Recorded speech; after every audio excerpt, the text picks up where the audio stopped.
ایک چھوٹی سی بات ہے، حضور کی آمد پر خوشی کیوں نہ منائیں؟ حضور کیا ہے؟ بولیے، سرکار کیا ہے؟ سرکار محبوب ہے۔ سرکار کیا ہے؟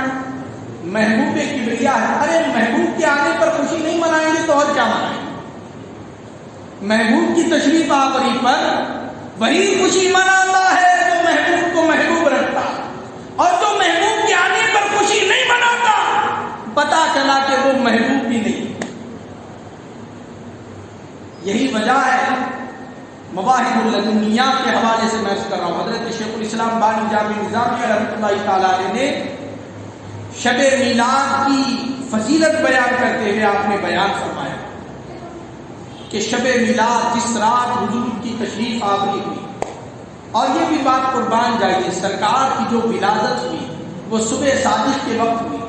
صبح صادق ایسا وقت ہے جس میں رات کا جانا ہوتا ہے، دن کا آنا ہوتا ہے۔ ادھر سے رات رخصت ہو رہی ہے، ادھر دن سے اپنی آمد ہو رہی ہے۔ آمد مصطفیٰ ہوئی، پتا چلا حضور رحمت بن گئے، رات کے لیے بھی اور دن کے لیے۔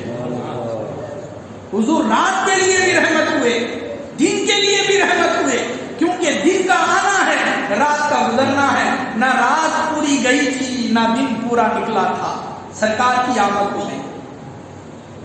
اور اللہ کی مشیت آپ نے کی احادیث سے ثابت ہے، اسی وقت رزق تقسیم ہوتا ہے۔ سبحان اللہ، اسی وقت رزق تقسیم ہوتا ہے۔ اللہ نے اعلان کر دیا آمد مصطفیٰ کے وقت رزق تقسیم ہوتا ہے۔ قیامت تک جس کو جو رزق ملے گا وہ اسی وقت جاگنے سے ملے گا۔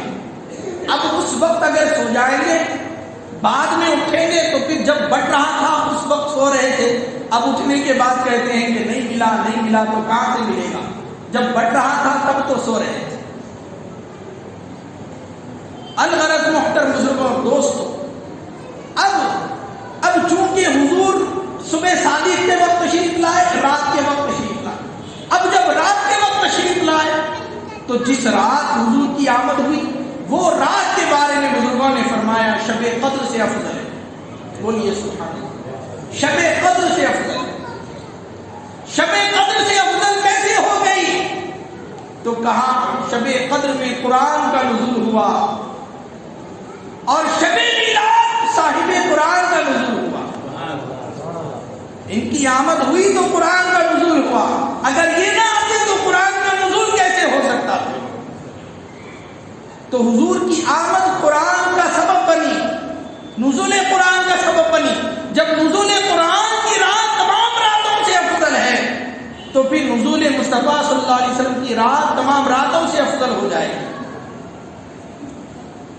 اور بھی بہت سی باتیں، جیسے لیلۃ القدر کی خصوصیت حضرت کی امت کے ساتھ، شب قدر کی جو خصوصیت ہے وہ حضور کی امت کے ساتھ، اور اس رات کا فضل تمام عالموں کے ساتھ۔ یعنی قرآن ملا، قرآن کس کے لیے آیا؟ ہدی للمتقین، متقین کے لیے آیا۔ دوسری جگہ پر ہدی للناس، لوگوں کے لیے آیا۔ تو قرآن کا نزول انسانوں کے لیے ہوا، لیکن حضور کا نزول تمام مخلوقات کے لیے ہوا۔ اس میں انسان بھی آ گئے، جنات بھی آ گئے، پرندے بھی آ گئے، چرندے بھی آ گئے، زمین بھی آ گئی، آسمان بھی آ گئے، چاند و سورج آ گئے، مشارق و مغارب آ گئے، تحت الثری سے لے کر فوق العرش تک جتنے فرشتے، جتنی مخلوقات ہیں، سب پر اللہ کا احسان ہوا کہ حضور کی آمد ہو گئی، حضور کی تشریف آوری ہو گئی۔